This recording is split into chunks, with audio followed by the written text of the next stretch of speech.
Retired SP Rajmohan ചേരുന്നുണ്ട്. Sir നമസ്കാരം. ഈ സിനിമ കാണുന്ന ഒരു എഫക്റ്റ് ഉണ്ടായിരുന്നു. അടുത്തല്ലാത്തത് കൊണ്ടായിരിക്കാം വളരെ പേടിപ്പെടുത്തുന്ന ദൃശ്യങ്ങൾ. ഇത് യാഥാർത്ഥ്യമാണെന്ന് പോലും ചില സമയത്ത് നമുക്ക് തോന്നുന്നില്ല. അത്രയും ഒരു സിനിമാറ്റിക് ആയിട്ടുള്ള ഒരു ദൃശ്യങ്ങളാണ് നമ്മളിപ്പോൾ കണ്ടത്. തീർച്ചയായിട്ടും കാരണം നമ്മൾ ഒരു നാട് മുഴുക്കെ ഇളകിക്കൊണ്ട് ഒരു പ്രതിക്ക് പുറകെ കൂടിയപ്പോഴും പോലീസിന്റെ നല്ല പ്രവൃത്തിയും കൊണ്ട് നമ്മൾ ഏതായാലും തൽക്കാലം രക്ഷപ്പെട്ടിരിക്കുകയാണ്. തൽക്കാലം പ്രതിയെ പിടിച്ചിരിക്കുകയാണ്. പൊതുസമൂഹത്തിന്റെ മുന്നിൽ അല്ലെങ്കിൽ സർക്കാരും പോലീസും ഒരു ലാഫിംഗ് സ്റ്റോക്കായി മാറുമായിരുന്നു. അത് മാറിക്കിട്ടുക. അതിന് പ്രധാന കാരണം നാട്ടുകാരുടെയും പോലീസിന്റെയും കമ്പൈൻഡ് ആയിട്ടുള്ള ഒരു പ്രവർത്തനമാണ്. വളരെ നാട്ടുകാരുടെ ഭാഗത്ത് ഫുൾ സപ്പോർട്ട് ഉണ്ടായിട്ടുണ്ട്. അതുപോലെ തന്നെ പോലീസ് വളരെ ആക്റ്റീവായിട്ട് പ്രവർത്തിച്ചിട്ടുണ്ട്. അങ്ങനെ പോലീസിന്റെ ആക്ടിവിറ്റിയും പിന്നെ നാട്ടുകാരുടെ സഹായം കൊണ്ട് ഒരു നാട് മുഴുക്കെ ഇളകിയത് കൊണ്ട് അയാളെ പിടിക്കാൻ പറ്റി. അത് വളരെ സന്തോഷമുള്ള കാര്യമാണ്, വളരെ ചരിതാർത്ഥമുള്ള കാര്യമാണ്. കാരണം പോലീസിന് പൊതുസമൂഹത്തിലുള്ള ആ ഒരു റെസ്പെക്റ്റും കാര്യങ്ങളും ഇതോടുകൂടി വീണ്ടും തിരിച്ചു ലഭിക്കുന്നു. കാരണം ഈ ഇൻവെസ്റ്റിഗേഷൻ കണ്ടക്ട് ചെയ്തിട്ട് അയാൾക്ക് മാക്സിമം പണിഷ്മെന്റ് വാങ്ങിച്ചു കൊടുത്താണ് പോലീസ്. അപ്പൊ ആ പ്രതിയെ പല കാരണങ്ങൾ കൊണ്ടും തൂക്കിലേറ്റാൻ വേണ്ടി പല ലീഗൽ ആസ്പെക്റ്റിലും പ്രശ്നങ്ങളുള്ളത് കൊണ്ട് സുപ്രീം കോടതിയുടെ ചില ഡയറക്ഷൻസിലുണ്ട്. അതുകൂടി പാലിച്ച് മാത്രമേ അയാളെ കൺവിക്ട് ചെയ്യാൻ പറ്റുള്ളൂ. അല്ലാതെ അയാളെ തൂക്കിലേറ്റാൻ പറ്റുള്ളൂ. അത് വെയിറ്റ് ചെയ്തുകൊണ്ടിരിക്കുമ്പോഴാണ് അയാളെ ഇങ്ങനെ ചാടിപ്പോയി ഇപ്പം തൽക്കാലം നമുക്കെല്ലാം പൊതുസമൂഹത്തിന് നമുക്കെല്ലാവർക്കും സമൂഹത്തിന് മുഴുക്കെ ആശ്വാസകരമായ കാര്യമാണ്. പക്ഷെ ഇതിൽ നമ്മൾ കാണേണ്ടത് എത്ര വീക്കാണ് നമ്മുടെ ജയിൽ സംവിധാനം. നമ്മുടെ ജയിൽ സംവിധാനത്തിലുള്ള ഒരുപാട് അപാധകളുണ്ട്. കാരണം ജയിൽ സംവിധാനം പ്രോപ്പർ ആയിട്ടല്ല. നമ്മുടെ കേരള ജയിൽ ഉദ്യോഗസ്ഥന്മാർ അല്ലെങ്കിൽ കേരള ജയിൽ സബോർഡിനേറ്റ് സർവീസ് ആൾക്കാരും എല്ലാവരും ഈ ജയിലുമായി ബന്ധപ്പെട്ട് ഒരുപാട് പരാതികൾ വന്നുകൊണ്ടിരിക്കുകയാണ്. അവിടെ ഇല്ലീഗലായ പല കാര്യങ്ങളും നടക്കുന്നുണ്ടെന്ന് പറയുന്നു. അവിടുത്തെ പല പ്രതികളെ കയ്യിൽ നിന്നും പിന്നെ മയക്കുമരുന്നും സിം കാർഡുകളും അങ്ങനെയുള്ള ഒരുപാട് കാര്യങ്ങൾ പിടിച്ചിട്ടുണ്ട്. അതിന്റെ കേസ് എടുത്തിട്ടുണ്ട്. ആ കേസ് എന്തായി എന്ന് നമ്മളാരും അറിയുന്നില്ല. കേസ് ചാർജ് ഷീറ്റ് ചെയ്തോ കൺവിക്ട് ചെയ്തോ ഒന്നും മനസ്സിലാകുന്നില്ല. അതുപോലെ തന്നെ പ്രോപ്പറായിട്ട് കേരളത്തിലെ ജയിൽ സംവിധാനം പ്രവർത്തിക്കുന്നില്ല എന്നുള്ളതിന് ഏറ്റവും വലിയ തെളിവാണ് പല സമയത്തും കാണുന്ന പല കാര്യങ്ങളും. ഇപ്പൊ നമുക്ക് ഉദാഹരണം എടുക്കാം.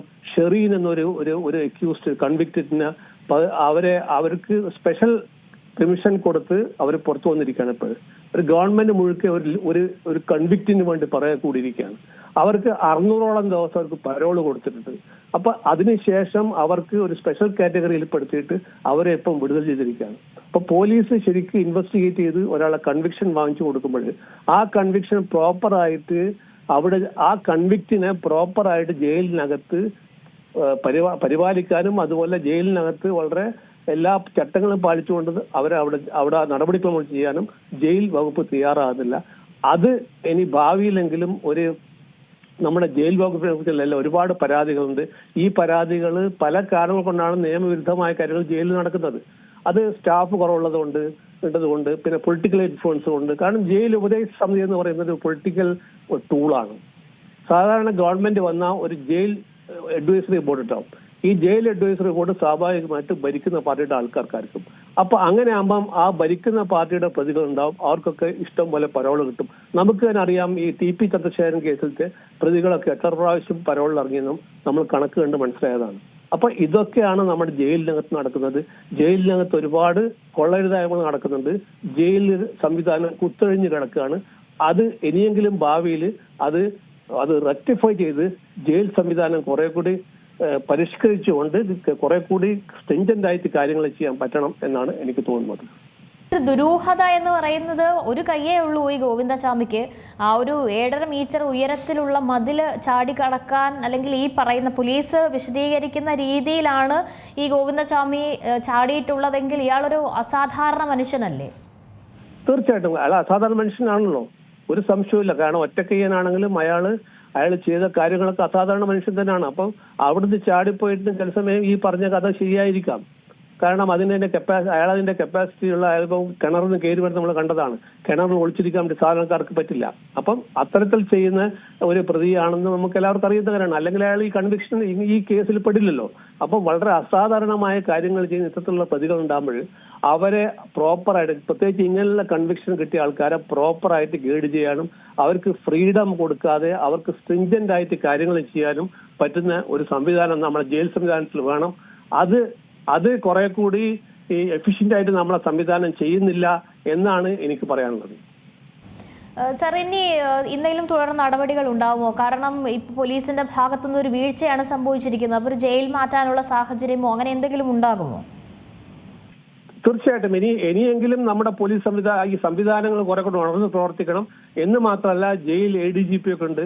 അവരുടെ ഈ ജയിൽ ഓഫീസർമാരെല്ലാം ഇതിന് കാര്യമായിട്ട് ഇത്തരമുള്ള സംവിധാനങ്ങളിൽ എന്ത് പാളിച്ചാണ് പറ്റിയത് ആ പാളിച്ച റെക്ടിഫൈ ചെയ്ത് ഇതുപോലെയുള്ള പ്രതികളാണ് ഇത്തരത്തിലുള്ള വളരെ സ്ട്രിഞ്ചന്റ് ആയിട്ടുള്ള കേസിൽപ്പെട്ട് ഇപ്പൊ ഹാങ്കിങ് പോലത്തെ ഉള്ള ഒരു ക്യാപിറ്റൽ പണിഷ്മെന്റ് കൊടുത്ത ഒരാൾക്കാരെ ഇങ്ങനെയുള്ള ആൾക്കാരെ എന്താ ചെയ്യണം? അവരെ ഇത്തരത്തിൽ വേറെ ഒരു സഹതടവുകാരന്റെ കൂട്ടത്തിൽ ഇടണോ, ഒറ്റക്കനെ അവരെ വെക്കണോ? ഇതൊക്കെ ചിന്തിക്കേണ്ട വിഷയമാണ്. അപ്പൊ ഇത്തരത്തിലുള്ള മാറ്റങ്ങളൊക്കെ ഒരുപാട് മാറ്റങ്ങൾ വന്നു കഴിഞ്ഞാൽ മാത്രമേ ഈ ജയിൽ സംവിധാനത്തിൽ നമ്മളെ പാഴ്ചകൾ മാറ്റാൻ പറ്റും. ജയിലിലെ പൊളിറ്റിക്കൽ ഇൻഫ്ലുവൻസ് മാറ്റിയെടുക്കണം. ജയിലിനകത്ത് ഇല്ലീഗലായി നടക്കുന്ന കാര്യങ്ങൾ മാറ്റിയെടുക്കണം. അതുപോലെ തന്നെ ജയിലിൽ ഒരുപാട് സ്റ്റാഫ് കുറവുണ്ട്. ആ സ്റ്റാഫൊക്കെ കംപ്ലീറ്റ് ആക്കിയിട്ട് ജയിൽ ഉദ്യോഗസ്ഥന്മാരുടെ പിന്നെ അവർക്ക് ഉള്ള സംവിധാനങ്ങൾ ഉണ്ടാക്കണം. ഇതൊക്കെ ചെയ്ത് മുന്നോട്ട് പോയാൽ മാത്രമേ ഇപ്പോഴെങ്കിലും ഈ വീഴ്ചകളിൽ നിന്ന് നമ്മൾ പഠിച്ചുകൊണ്ട് മുന്നോട്ട് പോകാൻ പറ്റുള്ളൂ എന്നാണ് എനിക്ക് തോന്നുന്നത്. ഒരു സുരക്ഷാ വീഴ്ച എന്നതിലുപരി സാർ നേരത്തെ സൂചിപ്പിച്ചതുപോലെ ഒരു കുത്തഴിഞ്ഞ ഒരു വ്യവസ്ഥിതിയാണ് ജയിലിൽ നിന്ന് പറയുമ്പോഴും ഇത്രയേറെ സെക്യൂരിറ്റികൾ മറികടന്നുകൊണ്ട് ഒരാൾക്ക് ഇത്ര സമയം, അതായത് 1:15 എങ്ങാണ്ട് ജയിൽ ചാടി ആളെ അറിയിക്കുന്നത് പോലും 7 മണിക്ക് ശേഷമാണ് ഇയാൾ ജയിൽ ചാടി എന്ന് അറിയുന്നത്. അപ്പോൾ പൊതുവിൽ ഈ സോഷ്യൽ മീഡിയയിൽ ഉൾപ്പെടെ വരുന്നൊരു ഒരു ആരോപണം എന്ന് പറയുന്നത് എന്തോ വലത് മറയ്ക്കാൻ വേണ്ടിയാണ് എന്ന് പറയുന്നുണ്ട്. കാരണം നിലവിൽ ഈ പോലീസുകാരെ കുറിച്ചുള്ള സിനിമകളൊക്കെ കാണുമ്പോഴും നമുക്ക് അങ്ങനെയാണ് മനസ്സിലാക്കാൻ സാധിക്കുന്നത്. എനിക്ക് തോന്നുന്നത് അതായിരിക്കില്ല. ഒരു കുത്തഴിച്ച സംവിധാനമാണ്. അവിടെ എത്ര മണിക്ക് ആര് വരുന്നത്, എന്താണ് വരുന്നതെന്ന് നോക്കുന്നില്ല. പ്രോപ്പറായിട്ട് ടൈം ചെയ്തിട്ട് അതിന്റെ അറ്റൻഡൻസ് എടുക്കുന്നില്ല. അല്ലെങ്കിൽ അവിടുത്തെ സ്റ്റാഫുകൾ പ്രോപ്പറായിട്ട് സമയങ്ങളിൽ വരുന്നില്ല.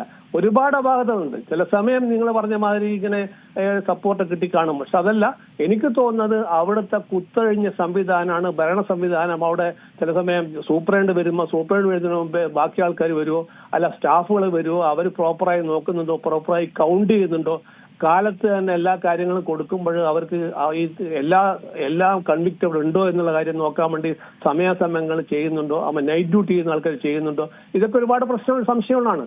അപ്പൊ ഇത്തരത്തിലുള്ള പല കാര്യങ്ങളുണ്ട്. അതാന്ന് പറയുന്നത് ഒരു ഈ ജയിൽ സംവിധാനത്തിൽ നിന്ന് ഉടച്ചു പറക്കേണ്ട സമയം അതിക്രമിച്ചിരിക്കുകയാണ്.